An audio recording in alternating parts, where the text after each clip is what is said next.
So Lakers land, I want y'all to keep it real with me. Do I owe Dorian Finney-Smith an apology? Is it time that I take accountability for my actions on these microphones?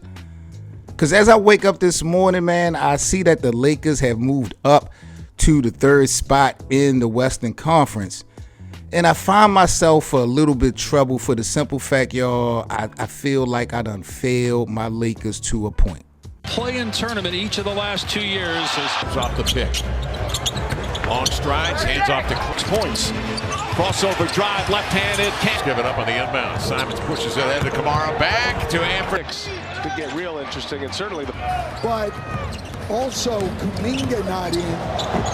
Defense is just totally key on. one-on-one against Finney-Smith, leans in, gathers, back shot.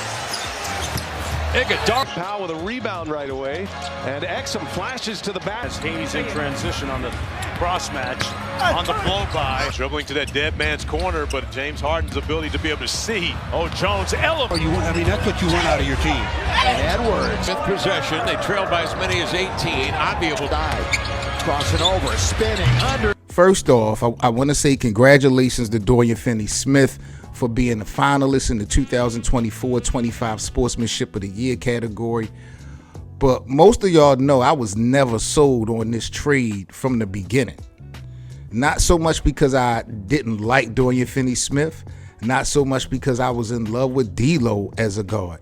I just didn't like the personnel involved in this trade overall between the Lakers and the Nets, and it kind of caused me to place some fake expectations on Dorian Finney-Smith, and I think that's where the problem started with me. When you look at their additions, no knock on anybody else, but Dorian Finney-Smith comes over in the trade.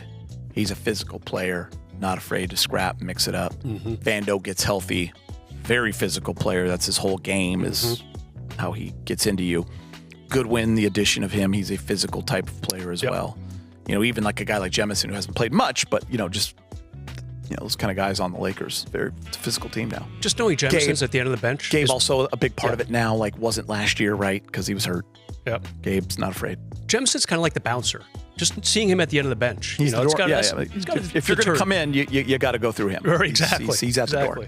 I know Trudell talked to Dorian in the walk-off about the confidence a game like that can do, but when you do look at your three-headed monster and they put up 48, and you've got two guys off the bench that combine for 40, and not just offensively, obviously Dorian and Gabe, but also defensively, the 10 boards, the 4 blocks, the 3 steals combined.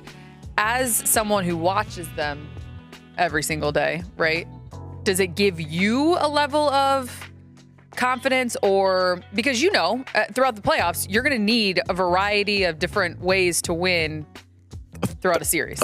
First of all, did y'all know that since the All-Star break this season, the best plus minus in the clutch this season, number 1 is LeBron James. But guess who is number 3? Dorian Finney-Smith has a plus 33. He has the third best plus minus in the NBA since the All-Star break. I mean, to me, that is insane. What I was wrong about was the impact that DFS I was looking for to have on the box score.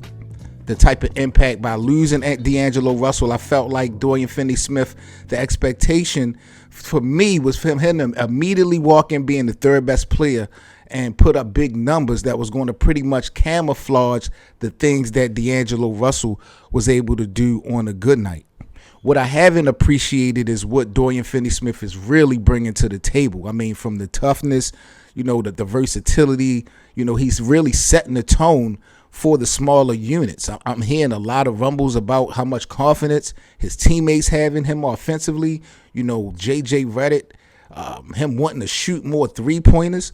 In that big win the other night versus the Houston Rockets, Dorian Finney-Smith, if I'm not mistaken, I believe went like 6 for 11 from behind the three-point line. And I'm like, with that type of efficiency, maybe you need to consider, averaging or shooting double-digit three-point attempts every game if you're going to lock in like that and your teammates really got the confidence with you. So, I do want to shout out Dorian Finney-Smith, and I also want to say my bad for being so close-minded rather than, objective, knowing damn well the type of unique situation that Dorian Finney-Smith was coming into the Lakers. You know, I think that, you know, he deserved time to find his role. And I still, to a fault, think that part of that remains to be seen. But, you know, the addition to Luka Doncic has been just what the doctor ordered, not just for the Lakers as a team, but for Dorian Finney-Smith as a former teammate in Dallas. So when Dorian Finney-Smith gave Vincent draining those threes, what'd you think? Yeah, very good. I told Dodo he got to shoot more. He was open like 3 or 4 more times. He didn't want to shoot. So keep shooting. That's what I told him. Luka, appreciate it. See you soon. Thank you. So, you know, Lakers land, that's where I stand at with Dorian Finney-Smith right now. He's good money with me. But in the comment section, give me your impression of Dorian Finney-Smith. And did y'all have any certain expectation like me after the D-Lo trade for DFS? And did he exceed that expectation? Should he even be starting right now? I see some talk about in the NBA community about Dorian Finney-Smith starting over Rui Hachimura. I'm not going to play JJ Redick's role in this video. I'll let you guys decide that. But again, shout out to Dorian Finney-Smith Jr. doing all the little things that matter and helping this team get to where they are. I'm Seven Mitchell with Lakers Land. Like, comment, and subscribe, people. I'll catch you on the next video. Peace.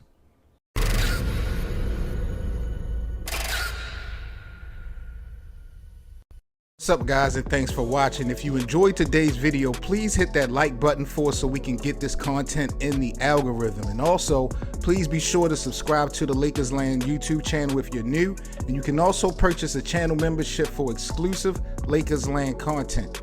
Also, join our Lakers Land watch party room on Playback TV for free VIP access to all of our Laker games and our live weekly podcast. That's playback.tv/LakersLand show.